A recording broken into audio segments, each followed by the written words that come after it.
দেখুন আজকে আমি এই পিএইচ মিটারটা দিয়ে এই পাশাপাশি দুটো জমি, ঠিক আছে, এই যে একটি কলার বাগান, এটা আমার নিজের বাগান। আগামীবারে আমি একাঙ্গী চাষ করব। আর এটি হচ্ছে আমার এই পাশের আলেই একটি জমি, ঠিক আছে। তো এই দুটো জমির মধ্যে আমি আপনাদেরকে ফারাক বোঝানোর চেষ্টা করছি যে কিভাবে আপনারা জমি তৈরি করবেন, ঠিক আছে। তো যাই হোক, এই যে দেখুন পিএইচ মিটার। নমস্কার কৃষক বন্ধুগণ, আমি নির্মল মণ্ডল। আমার ইউটিউব চ্যানেল ক্রিয়েটিভ ফার্মিং আধুনিক চাষবাসের আরেকটি এপিসোডে আপনাদেরকে স্বাগত জানাচ্ছি। আজ রঙের উৎসব, হোলি উৎসব। আর হোলিতে গোটা ভারতবর্ষের মানুষ আজ মাতোয়ারা মেতে উঠেছে। সবাইকে হোলি ও দোলের প্রীতি ও শুভেচ্ছা জানাচ্ছি। তো আজকে আমি কিন্তু ধামাকাদার একটা ভিডিও করতে চলেছি। যারা স্কিপ করে যাবেন বা যারা দেখবেন না তাদেরই লোকসান। প্রথম কথা হচ্ছে যে আপনারা সাবস্ক্রাইব করুন, আর ভিডিওগুলো দেখছেন তো আপনার যদি উপকার হয় বা আমি যদি আপনাদের উপকারে লেগে থাকি, তাহলে লাইক কেন করছেন না? একটা লাইক আপনারা করে দিন। তো লাইক করুন, শেয়ার করুন, অন্যান্য বন্ধুদের সাথে ভিডিওগুলো শেয়ার করুন। তো আমি অনেক পরিশ্রম করে কিন্তু এই ভিডিওগুলো তৈরি করি। আমার মাথায় আছে যে আপনারা এখন জমি তৈরি নিয়ে অনেকে চিন্তিত বা কী করবেন না করবেন। আজকের কিন্তু এই ভিডিও যারা লাস্ট পর্যন্ত দেখবেন তারা কিন্তু 100তে 100 অনেক কিছু শিখে যাবেন। তাই ভিডিওটি স্কিপ না করে পুরোটা দেখুন, অনেক কিছু শিখতে পারবেন, কথা দিলাম। আর যদি কিছু শিখে থাকেন তাহলে কমেন্ট বক্সে গিয়ে জানাবেন যে হ্যাঁ, নতুন কিছু দাদার কাছ থেকে শিখলাম। আর লাইক অবশ্যই আপনারা করবেন। ধন্যবাদ সবাইকে। ভিডিওটি দেখুন। পিএইচ যে মিটারটি রয়েছে তার 2/3 মানে দুভাগ মোটামুটি মাটিতে পুঁতে দিতে অনেকটাই। দেখুন একটু ফাঁকা রয়েছে। এবার দেখুন প্রথম যে পজিশন, এটা হচ্ছে ময়েশ্চার মানে আর্দ্রতা। যেহেতু এই জমিতে সেচ দেওয়ার পরে কিছু শস্য বোনা হয়েছে, তাই এই মাটিতে এখন পর্যাপ্ত পরিমাণে 10-এর এতে কিন্তু আপনার আর্দ্রতা রয়েছে। এরপরে দেখুন যে লাইটটা দেখুন এই মোটামুটি 500-র মধ্যে রয়েছে। তার মানে কি এই জায়গাটা একটু হালকা ছায়া পড়ছে। এখন এখানে লাইটটা 500 দেখাচ্ছে, ঠিক আছে। এইবারে আপনার দেখাচ্ছি যে মেন যে জিনিস সেটা হচ্ছে যে আমার পিএইচ, যেটা আমি মাপার জন্য এখানে এসেছি। পিএইচ দেখুন এখানে 7.1 বা 7 মোটামুটি দেখাচ্ছে। এখানে আমি আমার এই কলা বাগানের জমির মাঝে চলে এসেছি। তো যেহেতু জমিটাই পড়ে থাকবে অনেক দিন, তো সেই কারণে একটু গবাদি পশু এখানে লাগানো রয়েছে। তো এবারে আমি আপনাদেরকে আমার এই যে আগামী একাঙ্গী চাষ হবে সেই জমিটা একটু দেখিয়ে নিচ্ছি যে কিভাবে এটা কাজ করছে। তো বিষয় হচ্ছে যে আপনার দেখুন এই বিষয়টি একটু বোঝার চেষ্টা করুন। আমি সর্বশেষ ঘাঁটিতে পিএইচ যে লেভেল সেটি কিন্তু আমি মাপছি। দেখুন এখানে পিএইচ কিন্তু 7.5-এর উপর দিয়ে যাচ্ছে, ঠিক আছে। এখানে প্রায় ওই যে জমি, আগের যে জমি দেখালাম তার থেকে পিএইচটা একটু বেশি রয়েছে, ঠিক আছে। আচ্ছা, এই মুহূর্তে কিন্তু আগে আপনাদেরকে লাইটটা দেখিয়ে নিই। দেখুন এখানে লাইট, যেহেতু কলা বাগান খুব কমই পড়ছে, সেই জন্য লাইট কিন্তু এখানে 200 থেকে 250 মধ্যে দেখাচ্ছে। এইবারে দেখুন এই যে আর্দ্রতা মাটি ভিজে আছে কিনা। এখানে কিন্তু মাটি এখন ড্রাই রয়েছে, 3-এর রয়েছে। এই জমিটিতে কিন্তু আমার সেচের এখন দরকার আছে। সেচ দিলেই হয়তো এই গবাদি পশুর খাবারটা রেডি হয়ে যাবে। তখন আমার এবার কেটে নেব, তারপরে জমিটিকে আমি রেডি করে নেব, ঠিক আছে। তো আমার যেহেতু জমিটি শুকনো আছে, তাই একটু আমাকে নিজেকে আগে খুঁড়ে নিয়ে এটা ব্যবস্থা করতে হলো। তো দেখি আরেকটা জায়গাতে আমি আপনাদেরকে দেখাচ্ছি। দেখুন ওই জমিটার থেকে একটু দূরে এসে এখানে আমি পুঁতছি। তো দেখুন এখানেও কিন্তু ওই একই সিচুয়েশান দেখাচ্ছে, শুধু পিএইচটা একটু বলে নিই। এই দেখুন এই জায়গাটাতে আবার পিএইচ কিন্তু 7.5-এর উপর, প্রায় 8 ছুঁই 7.7 এরকম টাইপের কিন্তু পিএইচ দেখাচ্ছে। এবারে দেখুন একদম এই যে জমি, এই জমির আলের সাইডে চলে আসলাম।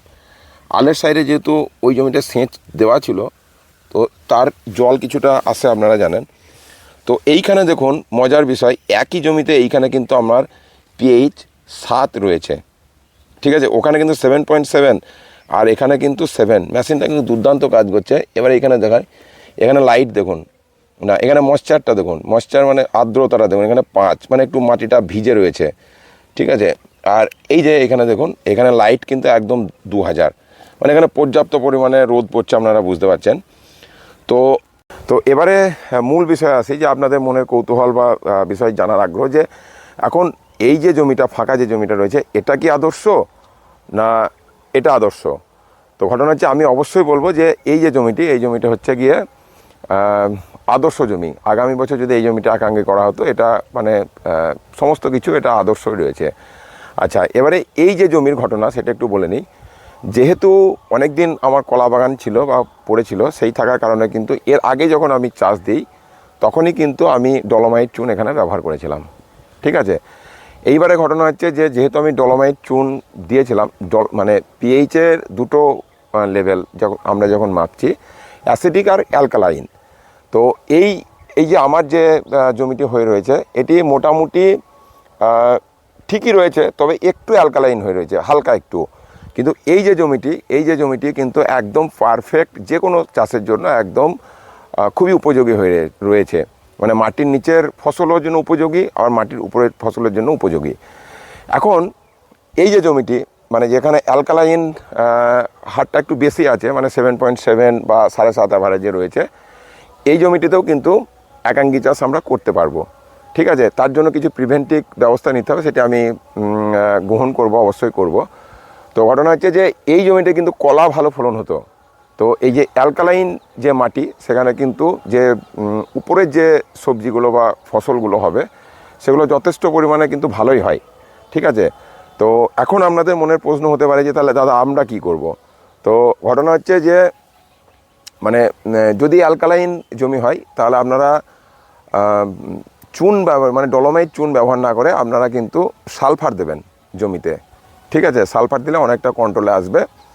তো এই জমির মাত্রা যদি 7.5-এর নামিয়ে আনতে পারি, বা 7.27 মধ্যে যদি আনতে পারি, তাহলে কিন্তু একাঙ্গী প্রচুর ভালো হবে, বা প্রোডাকশানও ভালো হবে, ঠিক আছে। তো সেটা আমি অবশ্যই চেষ্টা করব, পরের ভিডিওতে আপনাদেরকে দেখাবো যে আমি এটার মাটির চরিত্রটা পরিবর্তন করতে পারলাম কিনা। এবারে আপনাদের অনেকের মনে প্রশ্ন জাগে যে, দাদা এখন তো জমি তৈরির সময়, তাহলে আমরা কি করব? তাহলে কি চুন দেবো? অনেকে অনেক রকম বিভিন্ন ধরনের প্রশ্ন করছেন।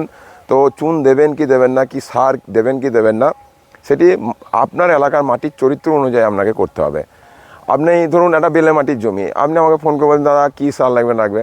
তো দেখুন দাদা, আমি আগামী বছর সত্যিকারেরই বলছি, আমি কারোরই ফোন রিসিভ করব না। তো যা হবে ইউটিউবে হবে। আর বিষয় হচ্ছে যে, দেখুন আপনার এঁটেল মাটি, আপনি কী সার দেবেন না দেবেন, আপনাকে আপনার কৃষিকাজের বুদ্ধি হিসাবে দিতে হবে, ঠিক আছে। একাঙ্গী একটু অন্য টাইপের চাষ, কিন্তু এমন আহামরি চাষ নয় যে সব কিছুই আমাকে বলে দিতে হবে বা আমাকে ফোন করতে হবে, জানতে হবে। আপনাদের বুদ্ধি খাটান না, কোনো অসুবিধা নেই। হ্যাঁ, এবারে যদি কেউ ফোন করেন, যদি দেখুন আমি আপনাকে সময় দেব, যদি আপনার কোনো অসুবিধা হয়, তাহলে সময় দিলে দাদা তার একটা পারিশ্রমিক হিসাবে আমাকে প্রাইমে অ্যাড হতে হবে, এটা আমি খোলাখুলি বলছি। আমি দেখুন আজকে যে এপিসোড বানাচ্ছি, কিন্তু আপনারা ভাবছেন যে দাদা হয়তো অনেক কিছু মানে বিষয় আমাদেরকে না বলে চলে যাচ্ছে, এরকম কিছু নয়। আমি কিন্তু ধীরে ধীরে দেবো, ঠিক আছে। এখনও কিন্তু একাঙ্গী লাগানোর জন্য হাতে প্রচুর সময় রয়েছে। হ্যাঁ, জমি তৈরি করুন। দুটো পরামর্শ দিচ্ছি, যে অনেকে দেখুন গোবর সারের বিষয়ে বলছেন যে কি গোবর দেবো, কি ব্যাপার তো ঘটনা হচ্ছে যে, আপনার এলাকাতে যদি শুকনো গোবর পাওয়া যায়, পুরনো গোবর যদি পাওয়া যায়, গোবর সার দিতে পারেন। আপনারা যে ধরুন অনেকে জিজ্ঞাসা করছেন যে, দাদা জৈব কৃষি যে মানে যেগুলো হচ্ছে জৈব সার যেগুলো পাওয়া যায়, ঠিক আছে, ভার্মি কম্পোস্ট যেগুলো পাওয়া যায়, সেগুলো একাঙ্গী জমিতে দেবো কিনা, দিতে পারেন। কিন্তু আমার অভিজ্ঞতা থেকে বলছি, ভার্মি কম্পোস্টের কিন্তু প্রচুর ঘাসের উপদ্রব হয়, আর একাঙ্গী জমিতে কিন্তু ঘাসের উৎপাদ প্রচুর হয়। তো ভার্মি কম্পোস্টে কাজ আছে, মাটির ব্যালেন্সিংগুলো, নিউট্রিয়েন্টগুলো ঠিক রাখে। তো সেক্ষেত্রে ঘাসের উপদ্রব হতে পারে, সে বিষয়টা ভাববেন। এখন যদি আপনার কী ধরনের জমি, সর্ষে কাটা জমি না আলু তোলা জমি, এগুলো জানতে হবে। এবার এক একটা জমির এক এক ধরনের, ধরুন আপনার ডায়রিয়া হয়েছে, এখন সেখানে যদি আমি গ্যাসের ওষুধ দিই কাজ হবে, কিন্তু আমি যদি আপনাকে মানে হার্টের কোনো ওষুধ দিই, তাহলে কি কাজ হবে? ভালো করে বুঝুন। আবার আপনার হার্টের রোগ হয়েছে, সেখানে ধরুন আমি যদি গ্যাসের ওষুধ দিয়ে দিই, তাহলে সাময়িক হয়তো ব্যথাটা রিলিফ হয়, কিন্তু আলটিমেট কি সেই রোগটা পুষে রাখা হলো। তাই মাটির ক্ষেত্রে বা এই চাষের ক্ষেত্রেও কিন্তু এইগুলো বিজ্ঞানসম্মতভাবে আপনাদেরকে ভাবতে হবে, ঠিক আছে? তো যাই হোক, আমি নেক্সট এপিসোডে আবারও আপনাদেরকে সাজেস্ট করব কিছু কথা, সেগুলো দেখবেন। জমি তৈরির হওয়ার আগে, বীজ পোঁতার আগে পর্যন্ত আপনারা অনেক তথ্য ধীরে ধীরে আপনারা পেয়ে যাবেন। ভিডিওগুলো পুরোপুরি দেখবেন, ঠিক আছে? আর লাইক করতে এত কার্পণ্য কেন করছেন আপনারা লাইক করুন, আপনারা শেয়ার করবেন না জানি, কারণ শেয়ার করলে অন্য একজন চাষি জেনে যাবে বিষয়টা। তো শেয়ারও করুন, ঠিক আছে? তো সবাই ভালো থাকুন, চাষবাসের সাথে থাকুন।